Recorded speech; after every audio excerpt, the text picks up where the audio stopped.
Chag Sameach, Shabbat Shalom. This past Yom Kippur, just a few days ago, as we were bringing our member of Knesset, Alon Schuster, to speak to us during the services, amid this very worrying internal crisis for Israel, perhaps the most dangerous Israel has faced since the Yom Kippur War, to inform us and to rally us in the diaspora. In Israel, there were further signs of what a dire situation is unfolding over there.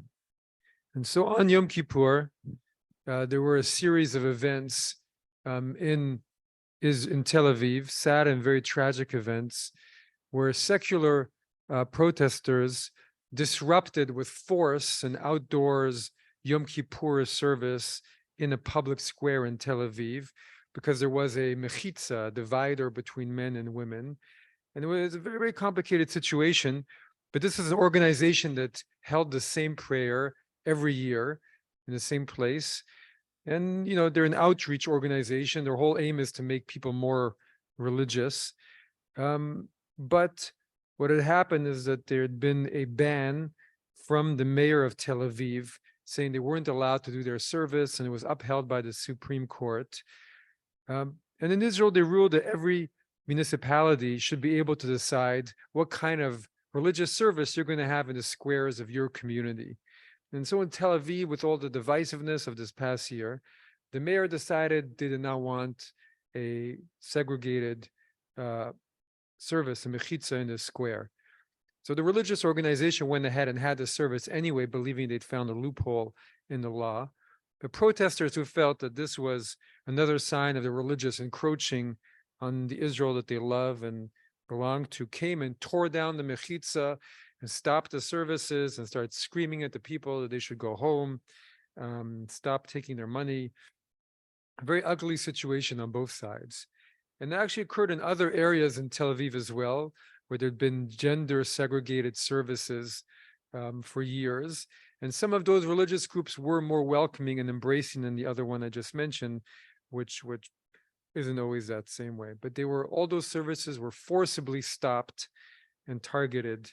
It was really a very heart-wrenching moment. In some ways, just small events, but it became a very, very big story.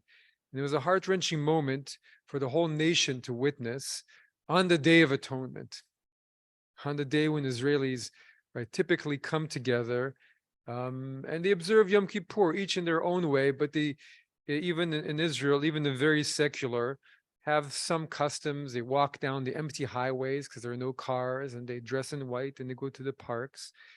And it just showed how deeply these past months have entrenched the different camps in the country. On one hand, Jews stopping other Jews from praying on Yom Kippur. And on the other side, people who are just deaf and blind to what the others are thinking and their worries, and believing that their religious lifestyle is superior to how the others are living. And really, it suddenly looked like a war, right? One camp coming into the secular territory of Tel Aviv to impose their way, and the other side ejecting them from their territory, saying, how do you dare impose on us? And it's the opposite of what Sukkot is about, right? On Sukkot, we reflect on how all of our walls are temporary and fragile.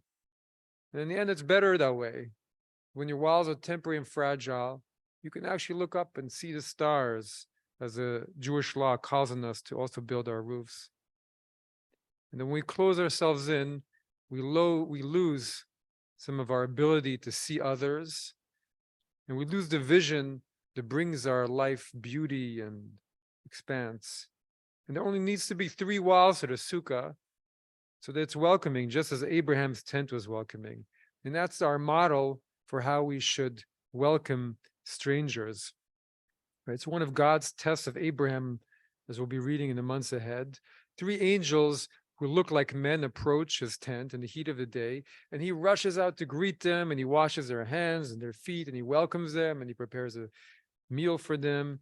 And after he hears that, in fact, they are divine visitors, and they're relaying a divine promise that a son will be born to him, he escorts them out. And as I mentioned on Yom Kippur, the Mishnah Torah of Maimonides sees here 3 mitzvot. One, always greet your guests, then offer them your hospitality, and you escort them out with love and respect. And we do so because that's how one should treat guests, whether they're friends or strangers or honored visitors or even fellows or brothers and sisters with whom we have a disagreement. And we also do so because we never know when those people might be divine messengers or carry a divine message that we need to hear at a moment of reckoning. And so the sukkah is meant to be that tent for receiving guests and even strangers. In a time when charity is doubled down, we're taught that when you give charity on Sukkot, counts double, or we should give double. And we're even told that if we do what we're supposed to do and we act with openness and love, then divine guests come to visit our sukkah, the Ushpizin, Abraham and Sarah on the first night, and Isaac and Rebekah on the second, and Jacob and Rachel and Leah on the third, and to bless us with their eternal presences and with the divine qualities that we believe they opened up for the Jewish people, loving kindness and strength and glory.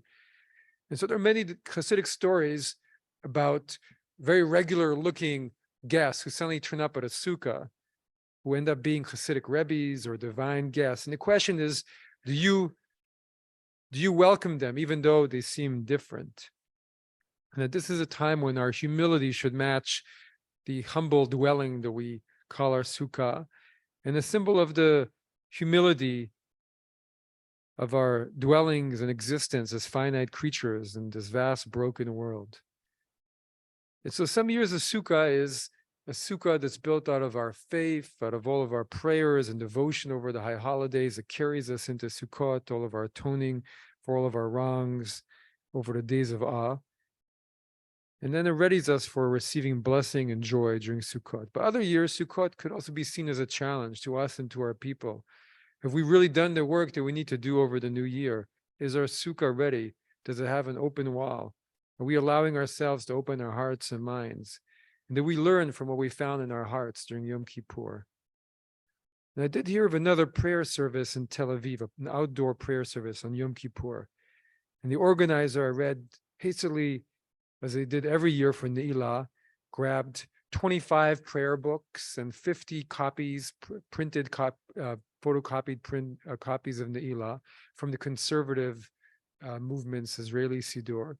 And at first, just a trickle of people came in, but then soon the 25 prayer books and then the 50 copies were all taken. And then hundreds more started to turn up. People who had never prayed before. And there was one person who came to protest and he started screaming and yelling, but then left. At the end of the service, people stayed for a long time, just sharing and being together and meeting each other. And so the word sukkah that appears in our prayer services every day, in our Mariv service, is the sukkat of our peace, sukkat shlomecha.